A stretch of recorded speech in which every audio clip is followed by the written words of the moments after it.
Assalamualaikum warahmatullahi wabarakatuh.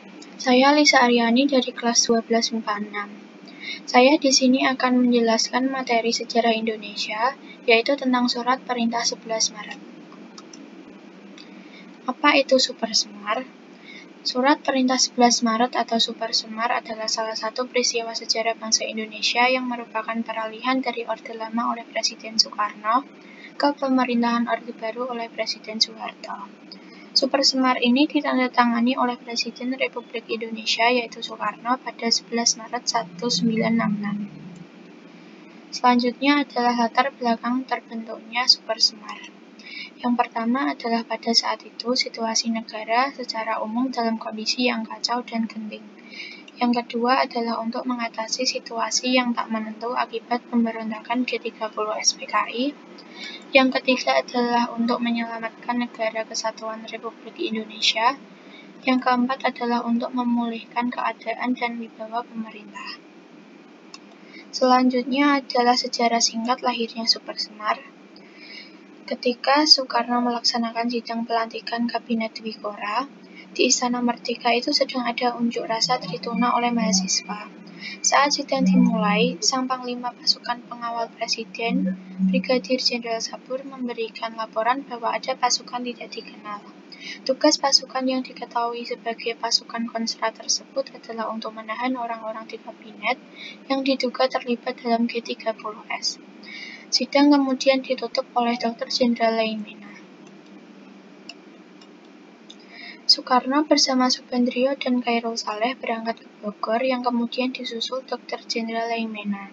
Situasi yang tidak kondusif itu sampai pada Mayor Jenderal Soeharto yang saat itu tidak datang karena dikabarkan sakit. Mayor Jenderal Soeharto mengirim 3 perwira tinggi Angkatan Darat, yaitu Brigadir Jenderal M. Yusuf, Brigadir Jenderal Amir Mahmud, dan Brigadir Jenderal Basuki Rahmat ke Bogor dengan tujuan menemui Soekarno. Akhirnya, Presiden Soekarno pun akhirnya membuat surat perintah untuk Soeharto. Surat perintah itulah yang hingga saat ini dikenal sebagai Surat Perintah 11 Maret atau Super Semar. Tujuan dibentuknya Super Semar. Tujuan Super Semar dikeluarkan oleh Soekarno kepada Soeharto adalah memberikan sebuah mandat kepada Mayor Jenderal Soeharto selaku Panglima Angkatan Darat pada saat itu. Mandat tersebut memerintahkan untuk mengambil tindakan yang diperlukan dalam memulihkan keamanan, ketertiban, dan kestabilan dalam menjalankan pemerintahan agar kehidupan bermasyarakat, berbangsa, dan bernegara sesuai dengan Pancasila dan Undang-Undang Dasar 1945. Isi Super Semar. Ada banyak versi Super Semar yang beredar di masyarakat. Namun, isi Super Semar yang paling populer ada pada versi berikut ini. 1.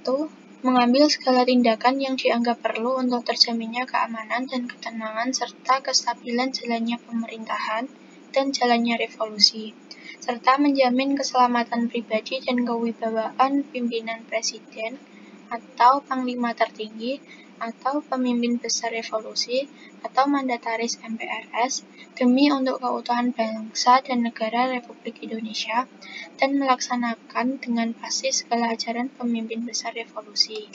Yang kedua adalah mengadakan koordinasi pelaksanaan perintah dengan panglima-panglima angkatan lain dengan sebaik-baiknya.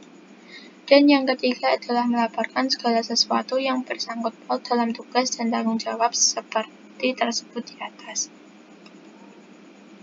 Selanjutnya adalah dampak Super Semar. Yang pertama, hancurnya komunisme. Dampak positif dari Super Semar adalah hancurnya komunisme. Super Semar ini memberantas hampir semua anggota PKI. Cukup banyak anggota PKI atau yang berhubungan dengan PKI diberantas. 2. Hilangnya pengaruh Blok Timur. Karena saat era Bung Karno atau Orde Lama itu, politik luar negeri Indonesia cenderung condong ke Blok Timur. Yang ketiga adalah pembubaran dan pembersihan PKI. Pada Januari 1966, terjadi demo yang sangat besar di Jakarta. Ini terkait dengan peristiwa PKI yang terjadi pada 30 September 1965. Rakyat menuntut agar pemerintah menurunkan harga, membubarkan PKI, dan membersihkan semua kabinet dari unsur-unsur PKI.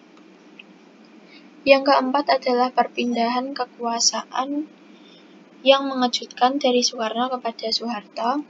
Yang kelima adalah Indonesia yang condong ke blok barat. Soeharto yang sudah semakin menguat membuat Indonesia yang awalnya condong ke timur menjadi condong ke barat. Warisan budaya korupsi, kolusi, nepotisme. Banyak orang berpendapat bahwa budaya korupsi, kolusi, nepotisme atau biasa disingkat dengan KKN dimulai dari zaman Orde Baru. Meskipun Orde Baru sudah runtuh dihitung sejak mundurnya Soeharto, budaya KKN ini masih bisa kita rasakan hingga saat ini. Sekian penjelasan dari saya. Jika ada kesalahan, saya mohon maaf. Terima kasih. Wassalamualaikum warahmatullahi wabarakatuh.